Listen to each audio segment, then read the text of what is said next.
All right, let's get started. So we are actually turning the tables on this Smart Talk series. I'm clearly not your normal host. You've probably figured that out. I'm Gini Dietrich, and I'm sitting in today because I wanted to turn the tables and talk to Melissa about inclusive communications. And the idea for this webinar came from having a conversation that Melissa and I were having after she attended the most recent PRSA conference. And people said some pretty surprising and stupid things to her. Everything from speaking to her in Spanish, even though they weren't native Spanish speakers and Melissa was speaking in English, to asking her which native tribe she's from. And, you know, I think the thing is that we expect so much better from people in 2023, especially communicators.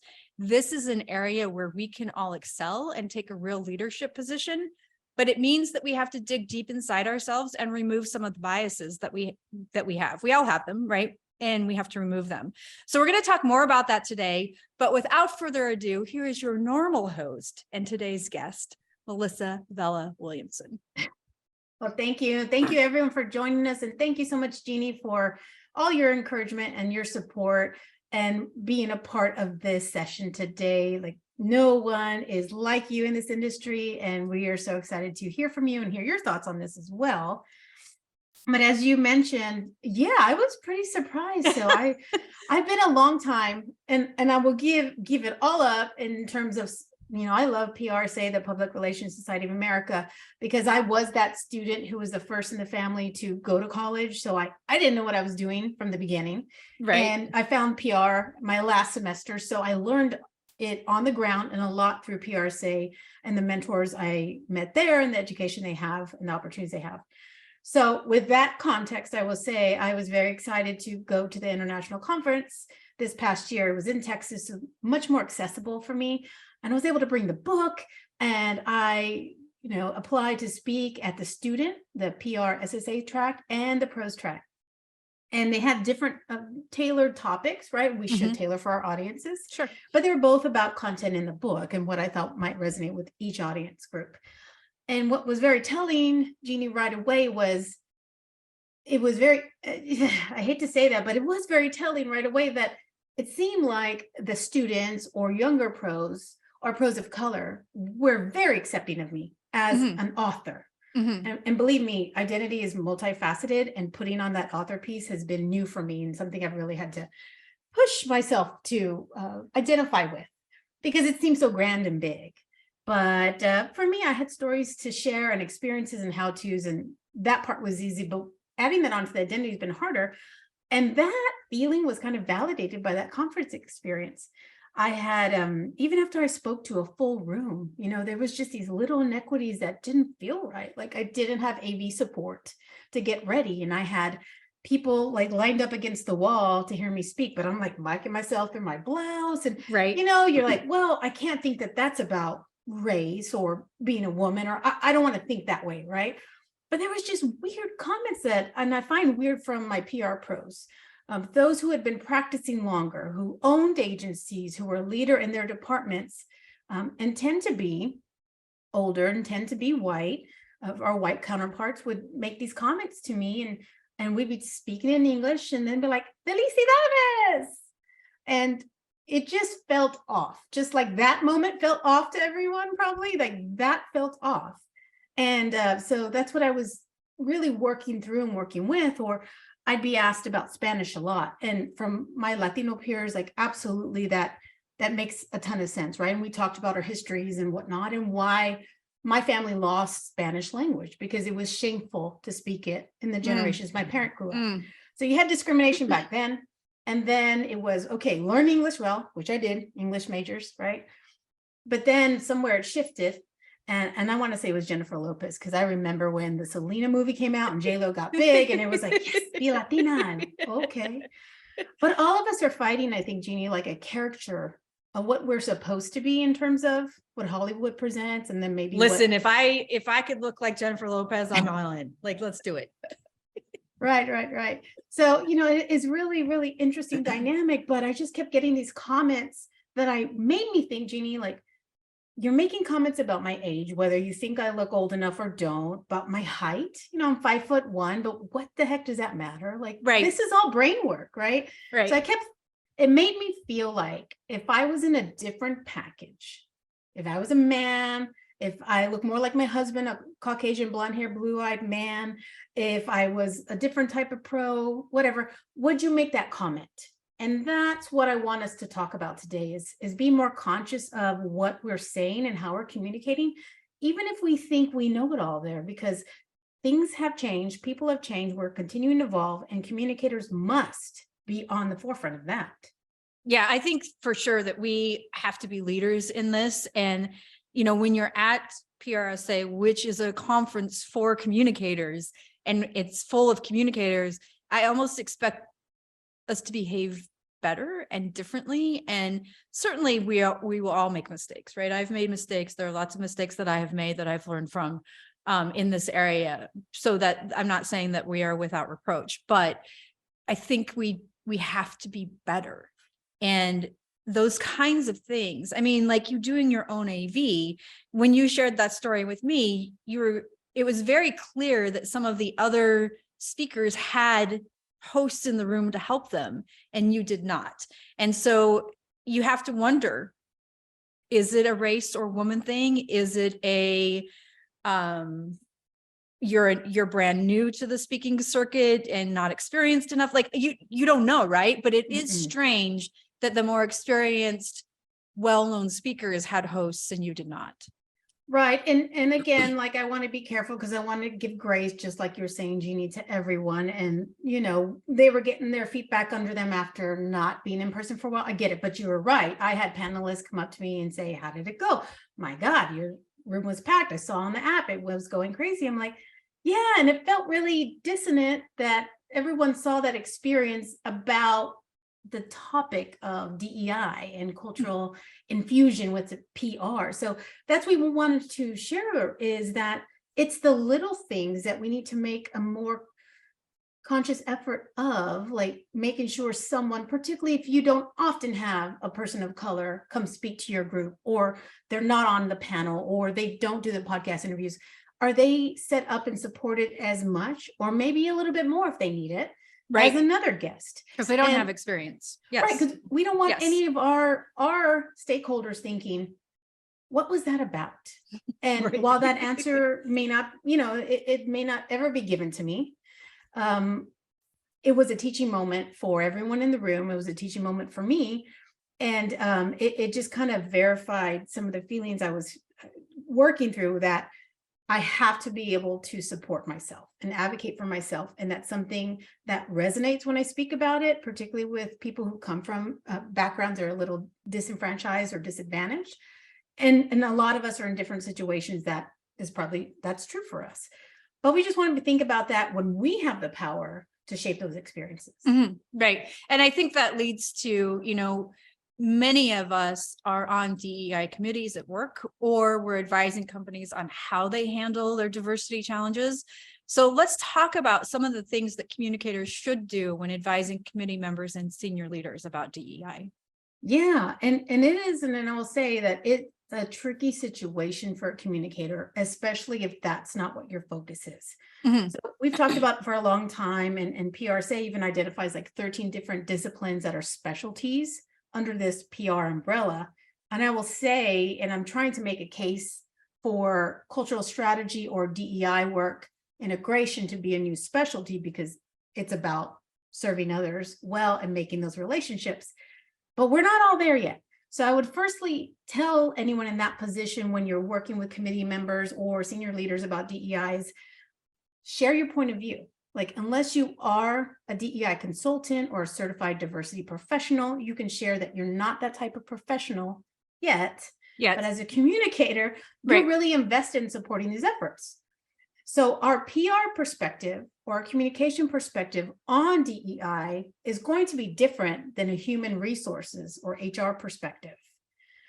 And that needs to be made clear, I think, in the very beginning, because HR and how they really think about their point of view on DEI is quite different, right? There's EEOC, there's legal things. That's a space that I don't specialize in. Mhm. We are talking about, hey, how do we wade into these waters that can be polarizing, that can be very uncomfortable, and can be done wrong pretty easily, right?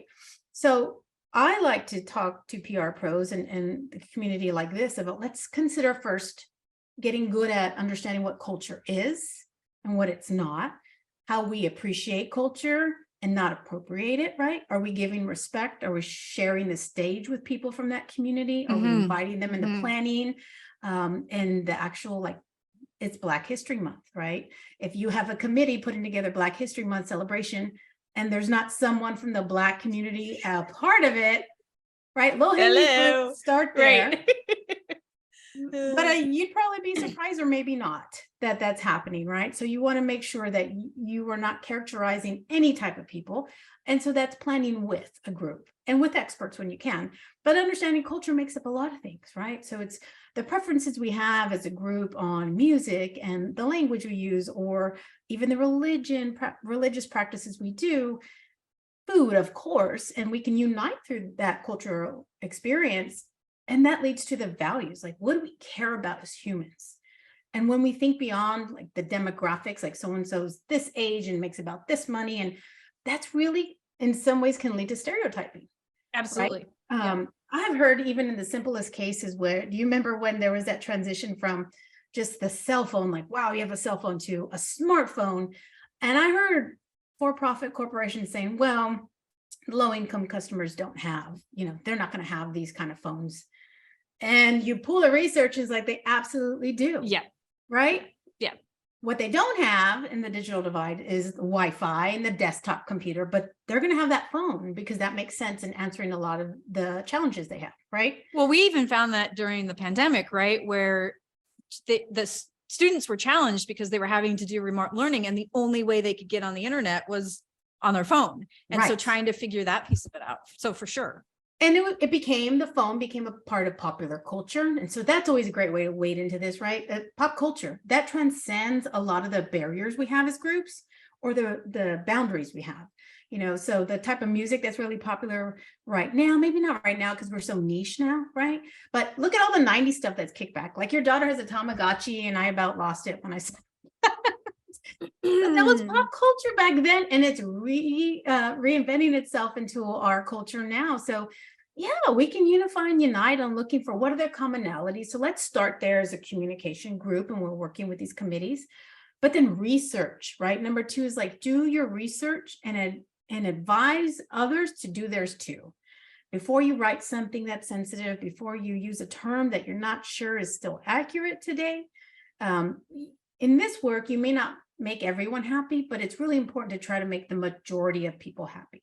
Mm-hmm. By and large, the research I've done shows, like, just in the US, for example, the majority of Americans, although we see a lot about the polarization and it's divided and blah, blah, blah, most of us live somewhere in the middle. Yeah.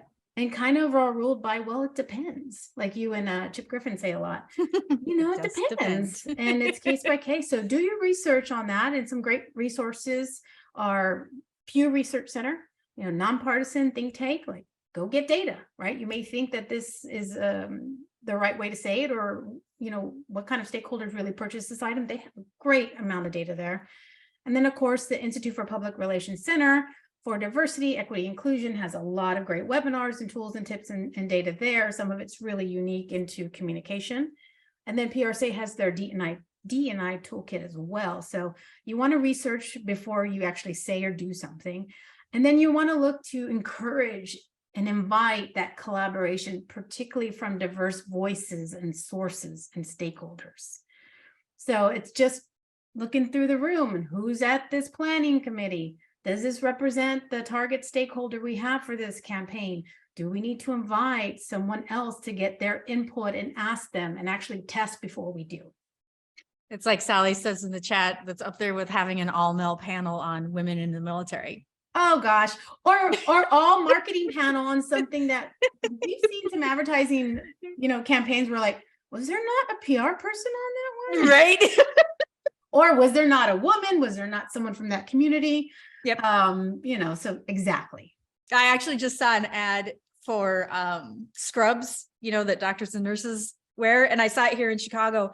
And the thing about stuff like that that's written ad copy that's written by people who don't live in the city is they always try to glom onto something they think is popular. And they were like, deep dish pizza and Scrubs go together. And I'm like, nobody here likes deep dish pizza. Everybody thinks we do and we don't. What? Well, let me just hold on. My horse is neighing at me. Let me go get my horse because I'm in Texas, Gina. Right. We all ride horses all day long. Right.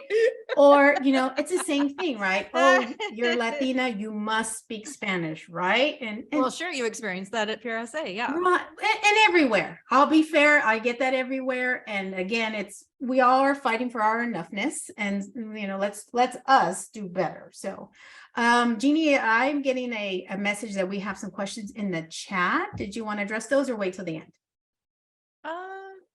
Let's wait till the end. Okay, we can do that. Okay. Yeah, Claudia, if you want to serve those up at the end, just help us remember. Thank you. That's great. Okay, so let's talk about the types of tactics that we should include in our communications programs around DEI. Yeah, well, I'll get it. I mean, really, first working with, if you can, an experienced, and I'll underline and highlight experienced because I just like PR and communication. There are people who say, oh, I can do that, right? Maybe they're born of a certain culture or group or had a certain experience, and all the love to them. But you want to be careful before you advise your company or your client or organization or agency. So you're looking for someone who has experience in working in the space. And if they're certified, even better, kind of like public relations, right? But you're definitely wanting to do that kind of audit, just like you would do a communication audit and say, like, what is our communication like? There's a lot of what we would call in industry low-hanging fruit. Are there people missing in the visuals? One of the very first campaigns I did as a very young PR pup was what I called the Everyday Hero campaign. And it was for Big Brothers Big Sisters here in South Texas. What I found was when I would look through the photo library, like there was no people that looked like us.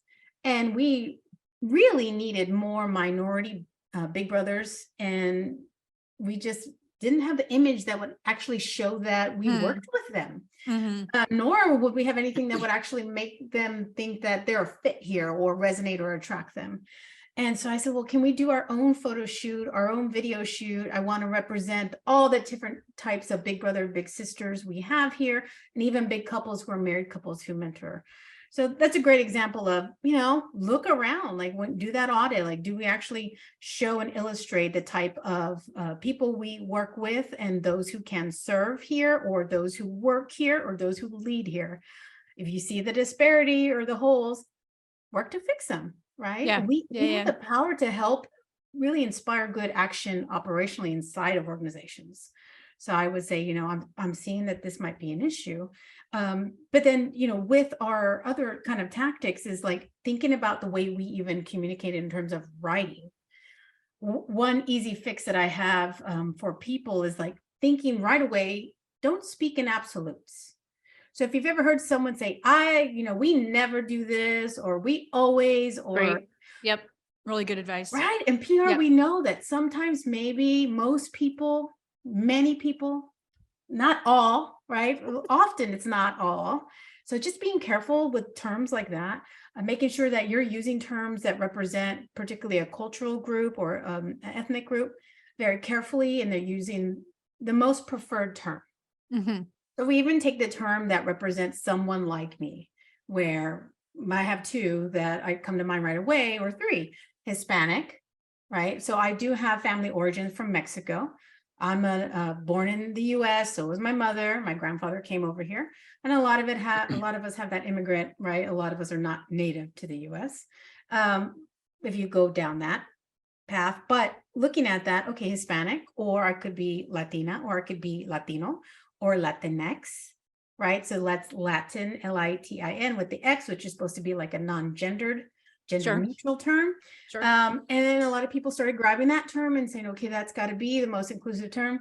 Well, they did research on it, Pew did, and a lot of people really hate that term or had never heard about 3% of Americans show that they actually use it and accept it. So there's things that, you want to make sure that this is actually an accepted practice before you start using it and working in that space too. Other tactics really is that we're looking to try to work with different, if you're doing, and that seems to happen quite a bit, if you want to express appreciation for groups during cultural months, is that you're doing the research to have the history of how that month came about, what its proper name is. Some are history, some are heritage, right? And then are you really highlighting all the groups that you possibly can, and working with the internal resources you might have, like the D&I department. Again, sometimes departments are siloed and they don't work together, and they're all charged with supporting diversity and inclusion, but they're actually not working with the in-house resource for that. Or you might have affinity groups, or you might have diversity councils that you can work with. And then of course, there's plenty of nonprofits that you can give money to that actually do this on the ground work, that you can highlight in your communication pieces and pass the mic to them that way. And that they can come and speak to your organization and put on a great program or experience that really is more cultural appreciation. And it serves to help highlight probably an unsung hero or group. So one of the things I think is important for us to remember as well is that this continues to evolve. So some of the things that, as from a business perspective, we deem okay right now, my nieces and nephews who are in high school are like, no, you can't say that. And so as they come into the business world in the next 5 or 6 years, right, they're going to change all of that. So it's going like, this is something that continues to evolve, and we have to remember that we have to continue to dig deep and release our biases and learn. I think that's the most important thing, is learn. Yeah, I think that's what I was feeling some resistance to from the more established pros when we were speaking in person. The fact that maybe to some of them, I did look young or look different, or because I was shorter, I felt small and cute. Let me grab you. And that's, hey, I can work with that sometimes, right? But I think it was that feeling of, I already know this. Right. In fact, my sweet husband was supporting me during the conference. And so he was down at a different area while I was speaking and selling the book and just supporting all this cause of really sharing more information for young aspiring or transitioning journalists that want to come to PR, all the info they need. But then more importantly, for practicing pros, this chapter on tailoring for multicultural audiences, he's there. There's a big vertical banner with my big face on it, which was strategic, so that people would know, oh, this was written by a different type of PR pro, without saying she's Hispanic, right? With a little asterisk on my, on my book. And they looked at him, and this person says, looks at him, looks at the banner, looks at the book, like, did you write this book? Oh, for again, it's just, it's one of those like, and I think it was that feeling of, when the next comment was, no, that was my wife. She wrote the book. She's, and he says she's been in the business for over, for 20 years, and it's her decades of experience on the ground, so other people like her can know how it works, really. And this person says, well, I've been in the business for 40 years, but I'm like, we don't have to compete. Everybody, there's enough business for all of us, but all of just little comments like that, they would be deemed as microaggressions, but a lot of it is unintended, maybe slights, right? That we need to work through. And like you said, with bias, I like to walk into bias pretty carefully too, because really biases, however you like to say it, again, goes down to preference. A bias is a preference. And, truly, we want to make sure to understand the differences between those that are implicit, right? That really underneath the surface or unconscious that we didn't realize we were doing, and those that are pretty explicit that we can change right away in our work.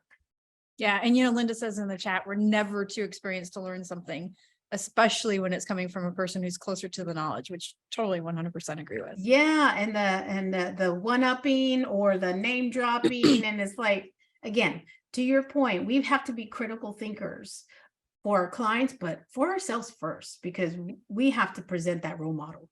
Right. Absolutely. So Carrie Porter wrote a really interesting article for us to consider in this area, and we'll link to it in the show notes so that you have it. But one of the things that I thought was really interesting is the idea of intersectionality, which is the fact that it's not just about race and gender, which we talk about all the time, right? We talk about men versus women, and we talk about bringing in different races and different cultures, but it's also about class and sexuality too. And you mentioned some of that at the beginning with the smartphone, right? Everyone assumed that lower class or disadvantaged people wouldn't have a smartphone, but they do. So we have to think about class and we have to think about sexuality too. So talk a little bit about what we can include in our comms plans so that we have the intersectionality in everything that we do. Yeah, and I will first jump on that word intersectionality. I definitely feel like, and I worked in a D&I department proper for 4 years inside of a corporation. I was able to use my PR point of view there because we were actually uniquely tied to the public affairs house versus the HR house in that private company. And so for me, I learned very quickly, if we as communicators can make some of these words that are a little awkward to say, pretty big mouthfuls, hard to even spell sometimes. Intersectionality. Intersectionality or even privilege. I've been hearing from communicators, that it's kind of a hot word. It makes people feel defensive. Interesting.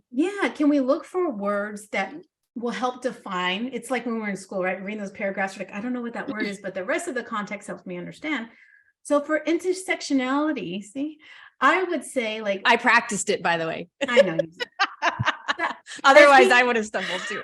Well, as people, we identify with multiple aspects and roles that we play each and every day, right? So me, I'm a woman, I'm a PR professional, I'm a mother, dog mom, daughter, some people's, sister, a neighbor, a good neighbor to some, right? First generation college student, second generation, the list goes on for all of us.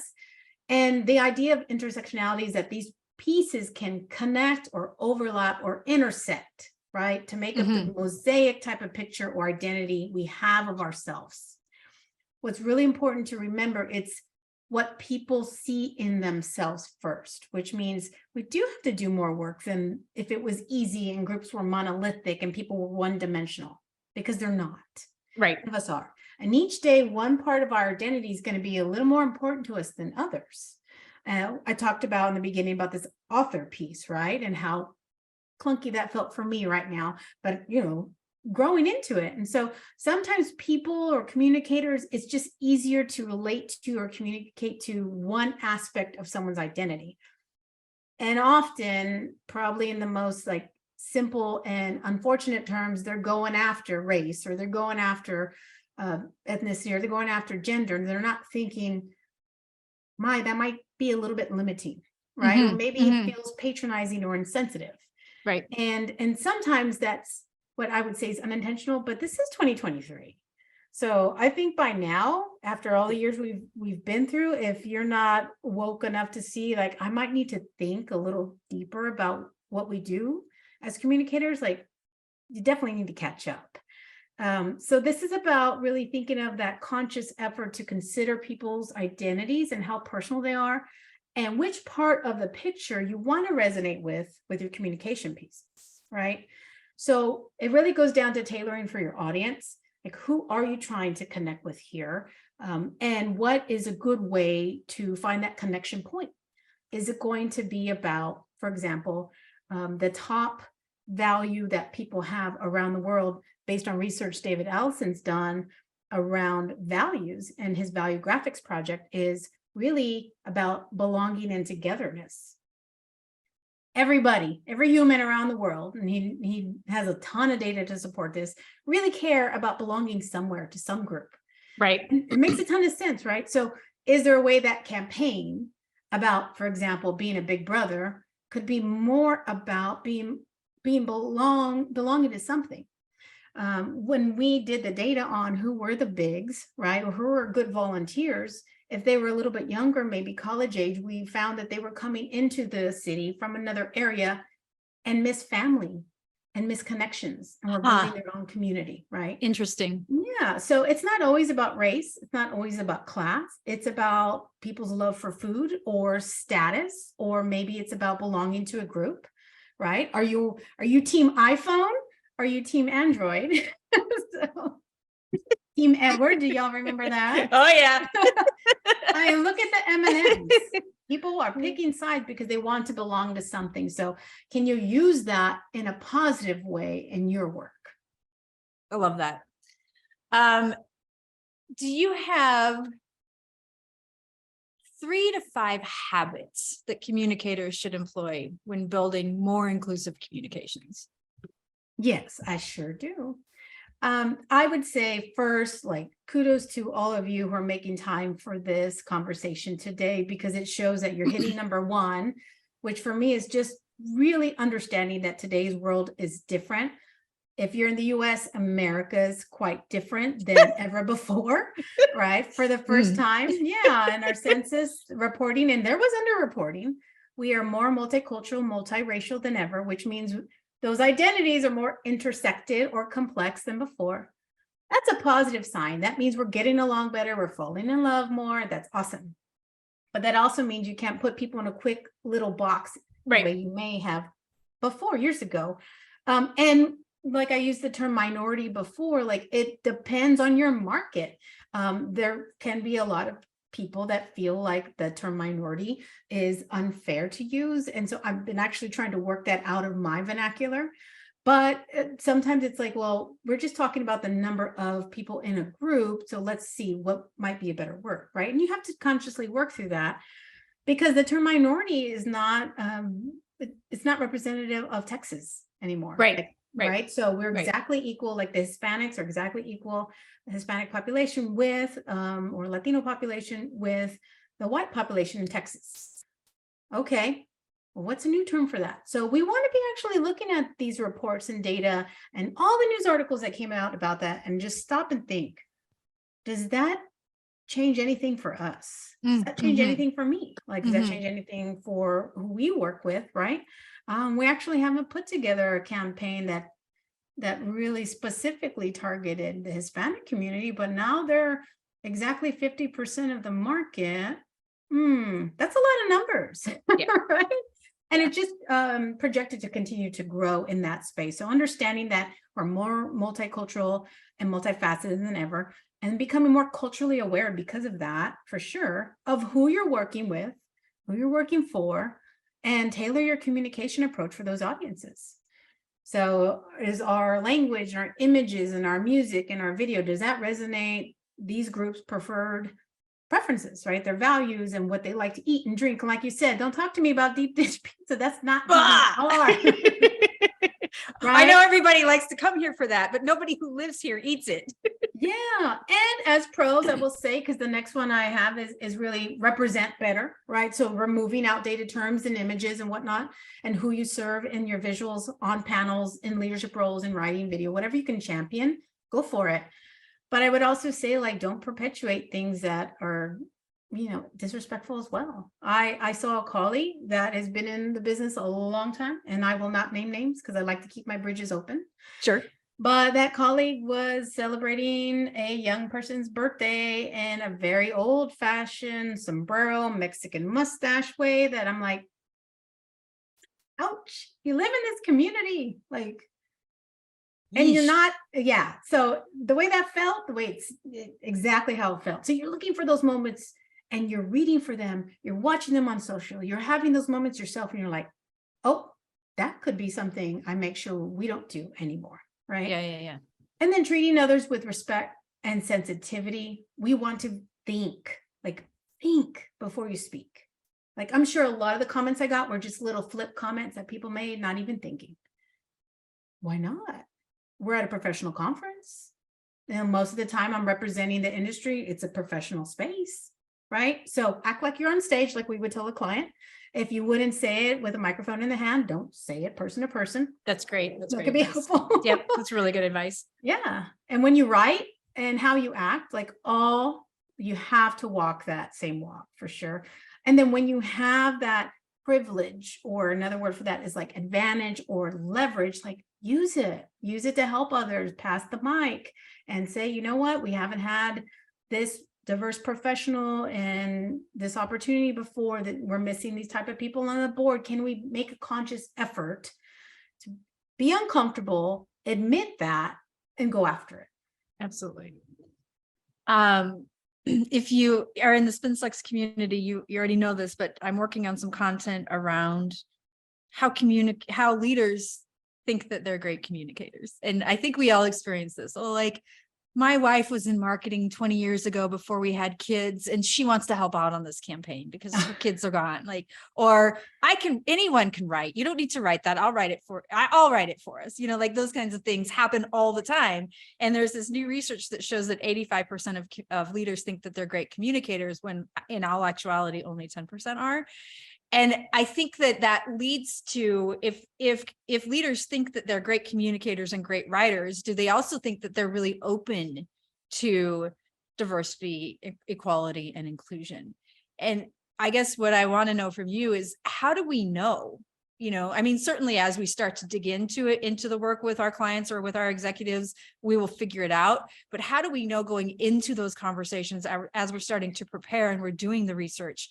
How will we know how open they're going to be and how to get them from one path to the next? Right. I think an easy way is sharing a story or a case study, something you just read or heard or experienced, and reading the room for that reaction from that leader, right? Do they cross their arms, or their nonverbals, giving you that feeling like they're upset, maybe in the positive way, that they felt like that was wrong? Or are they like, well, that's silly, you're too sensitive, right? Or God, women are too sensitive, or you can't ever do anything right by this group or that group. Like, so you're listening for what they actually say, but also watching how they do. That's great. Yep. And I would test it a couple of times to see what is that reaction like. But as they say, proof is in the pudding. So a lot of times your internal point of contact, who may be under that CEO or supervisor, they know. You can literally ask, like, hey, are they really open to doing a little more progressive communication work? Can we try some more inclusive communications? I've noticed you haven't featured any people with disabilities, and you have a lot of services and programs that could benefit them if they were just tailored a certain kind of way, and seeing what that reaction's like, right? And then also I would say, like, I look for people who are asking us for questions, asking us questions about these topics, or mentioning these things, or great point. Or they're using that information that you do share with them, and they're modifying their behaviors or their communication right away. Because people, especially in this space, like, we don't want to just talk about the same things and have the same conversations over and over. We want that progression, and we want to see leaders in particular take action, or at least support from that top down. Hey, we'll invest in this. Like, here are the resources. You have the time, you have the money to do this work yourself, or to hire a consultant, or get the training, get that certification. Let's create some new policies. How about new materials? Yeah. When you can see that investment from them, and that sharing, you'll know that they're open to change. So I would say test those waters often. And if you're an agency and you're taking on new clients, it's the kind of reaction you might have. A diversity audit doesn't have to be special. When you do a communication audit and you onboard a new client, and you look at their marketing materials or their PR materials, just look at the images. Does it feel like your market or their market? Is this outdated?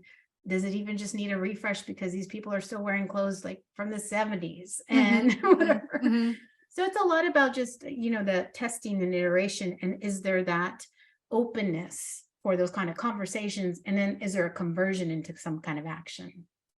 We have a former client, and you'll understand why former in just a minute, but the CEO posted a picture after an executive team meeting and talked about how wonderful the team is. And he was, all this flowery language and how excited they were to be planning and going forth into the new year. This was a couple of years ago.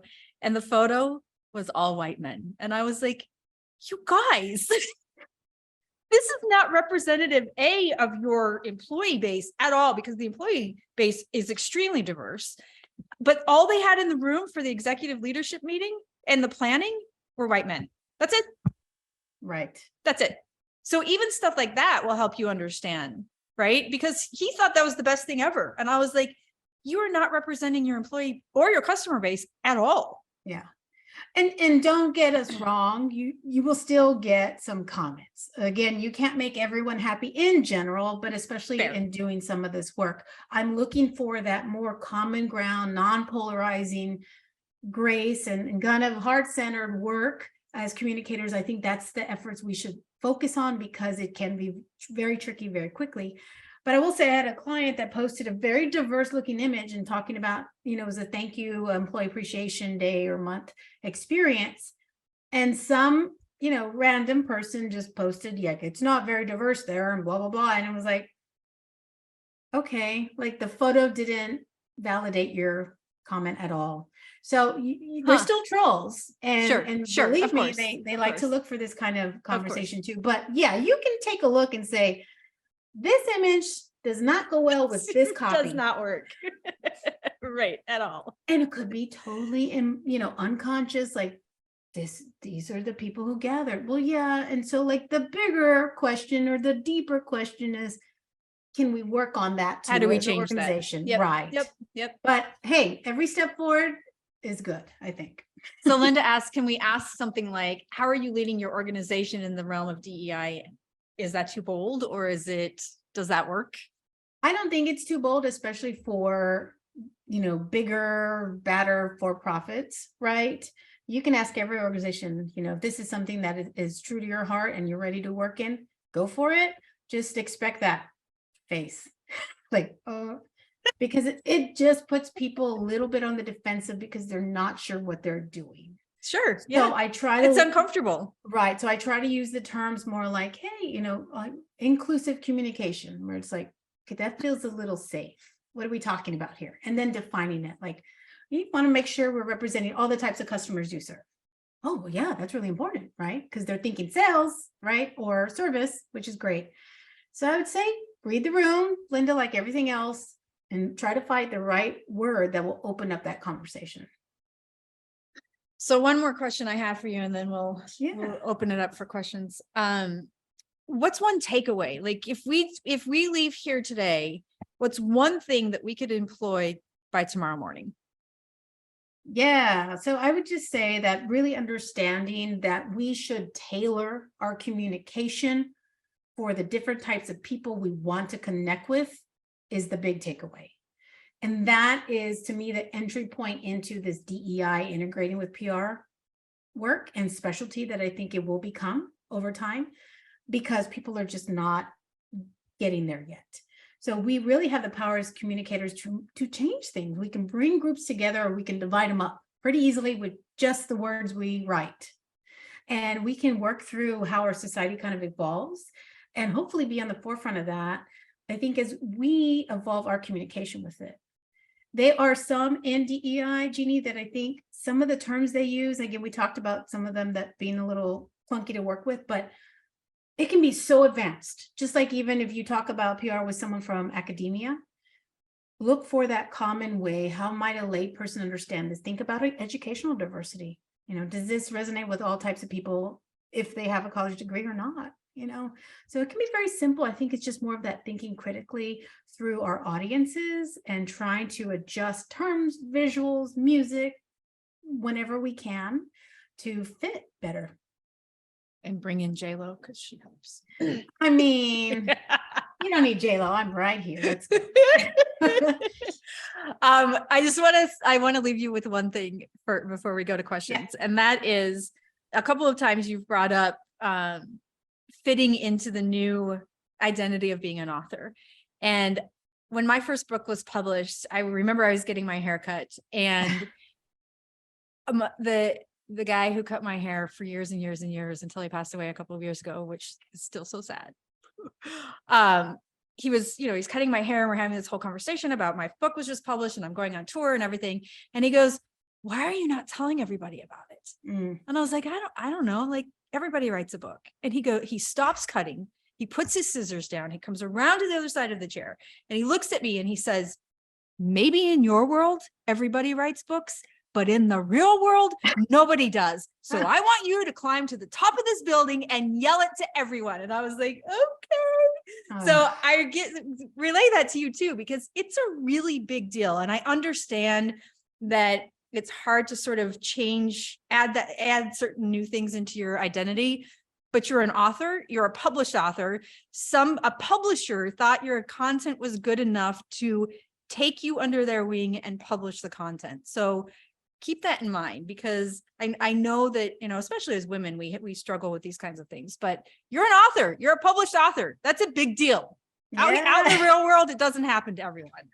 Yeah, thank you. Thank you. I'm going to take that in. I'm owning it. And I think that's what has been very, very relatable to a lot of people, especially the women of color I've spoken to, especially the students. They're just like so starry-eyed and looking for someone like them. And I don't know if I can do this work, or That's exactly right. That's exactly every day right. in PR. I mean, I'm sure y'all have your moments where you're like, I can't do this. I don't know the answer to that. I can't believe this situation just happened.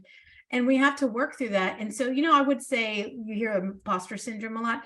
I don't think it's that. I think there's a complexity to what women are told they can and can't do, and how we can and can't behave, as well as like people of color, as well as my own family experience. So again, it goes back to the complexity we all have as individuals.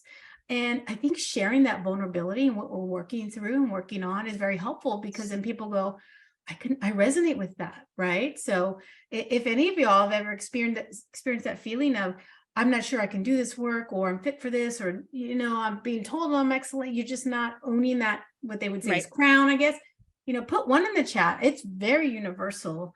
And men experience it too. And that's another part of D&I is like, our male colleagues and men experience a lot of the same things we do, and don't get the opportunity to fully communicate that without shame. So I'm so excited we're doing this work, because communication makes us understand how we should feel or not feel about something.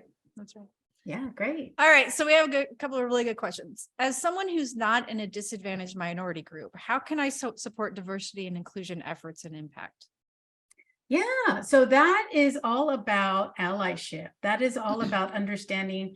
And I just heard this great podcast the other day I shared on Twitter about tangible equity in education.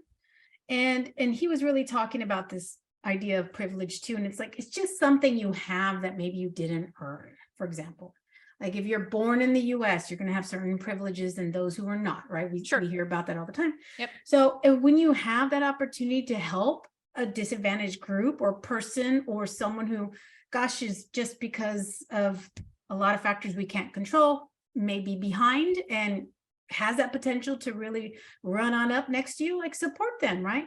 Be that mentor, donate if you can, offer them opportunities to be an intern, an apprentice, pay them. Interns. Oh my gosh. We are, tiny little micro business, like not a blip on any, big business radar, but my God, I'm paying my interns. Yes, absolutely. Because that keeps disadvantaged students from even having that hands-on experience in the first place. And then it's harder to get a job, yada, yada. Yeah. So I just think about how can I be a good friend and supportive for these groups and kind of share that. That's where this concept of passing the mic comes from. Love that. Back during Black Lives Matter, some of the more prominent social media influencers, a lot of white females were saying, you know what, I'm going to pass the mic to this Black influencer who really could use more support and following and does a great job. And they were sharing platforms. And I think that's great. We can do that with our work. Absolutely. How can up and coming PR professionals include inclusion? That's fun to say, actually, include inclusion when entering the workforce. Yeah, I think that thinking through, so in the book, I go through like the chapter on tailoring for multicultural audiences, and actually the chapter on relationships talk about all these things. And the reason I do that is because it just starts with how you treat others, quite simply, right? So are you, when you start working in the workplace as you're up and coming, like, are you mentoring someone? Are you inviting them to come and hear you speak, or asking their thoughts on a campaign? Are you shifting the dynamics in that group picture, like Gini mentioned, right? A lot of us have the ability to do so. We just either don't think we do, or, are too scared to try. And I think if we're pushing those boundaries respectfully, we can absolutely do that from any level. And I think too, having the confidence to be able to say no when it's not right. Like the client, the former client I mentioned, they were a really good client. They paid us a lot of money, and I could not for the life of me get through to the CEO. Like, he really believed that his committee of 5 white men was representative of his organization, when in fact it was not. And I worked really hard to get him to change that things, and he wouldn't. So we finally had a discussion internally and decided as a team this was not somebody we wanted to continue to work with, because it's representative of us too in our work, right? So I think having the confidence to be able to stand up and say no to your boss or to your supervisor or to an organization when it doesn't represent the work or the culture that you want to belong to. Yeah. And, I made a lot of, there's some stories in the book. So each chapter opens up with some kind of story, or inside the chapter, like they're not boring case studies. They're real life, like this thing happened and this is what happened about it. Not all bad. Names have been changed if they were negative, right? Because I'm in PR. But the point is, I walked away from lucrative opportunities of all kinds. Yep.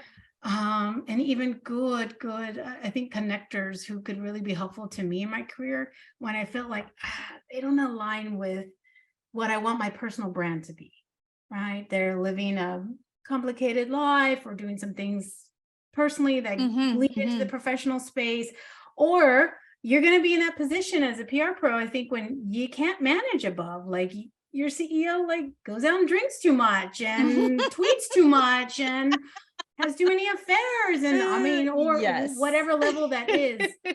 And I say, like, sometimes you can, help be the change, and through your influence, right? You can maybe change them. Sometimes you just need to make a change because it's also going to tie and connect with you. And I don't want to be that pro that's going to go down with the ship where I told him, hey, this is wrong. This is not set up right. It's sinking. Like, I would have been the PR pro on the Titanic. It's like, I'm not getting on there. And also, I'm letting everyone know they shouldn't. So I'm not getting it. I'm going to stand out there with a sign. Do not get on this ship. Do not get on this ship. Yeah, this is my spirit animal, Jiminy Cricket. So always let your conscience be your guide. Love it. That's exactly right. Your gut is always right. Follow it. Right. And if Pinocchio can't behave, just go ahead and go. So. All right. Are there any more questions? It looks like I have one more thing at the end, but I'm saving it. Yeah. Linda, I'm saving it. Okay, awesome. I did put the resources, like the data resources we talked about, in the chat. And of course, I'm happy anyone connect with me on LinkedIn. I can share different points of view on things. And of course, the book has a ton of points of view because that's what those are supposed to be. And of course, Jeannie's got so many great tips on Spin Sucks the blog in her community. I'm enjoying dancing around in there and meeting some new friends. And as well as the podcast, Jeannie, I like to hear your advice. And it's a great way to kind of get, we talk a lot about mentoring. We're not always going to get that one-on-one mentoring, but we can get it from special sources like that, from books and webinars and podcasts and reading. So I love all that. Thank you. Well, Linda says, I really liked MVW as soon as I met her and attended her session at the Icon. She's so real and approachable. So I will leave everyone with that. Thank you, Linda. And thank you all so very much. And it's just such an honor to have these conversations, have them with you. And of course, Jeannie, all the thanks in the world for supporting this kind of conversation and the progression. And yeah, Linda, like maybe we're going to integrate these DEI tactics with the PESO model. There are some models in the book where I show how it integrates with PR. So sometimes that Venn diagram, Jeannie, just I know, I'm telling you. Aha moments. It's all people need. Awesome. Thank you all so much. And if you registered on Eventbrite, we will send you a recording of this. And thank you, Jeannie, for your all your support. Always my pleasure to hang out with you. Bye-bye. Bye.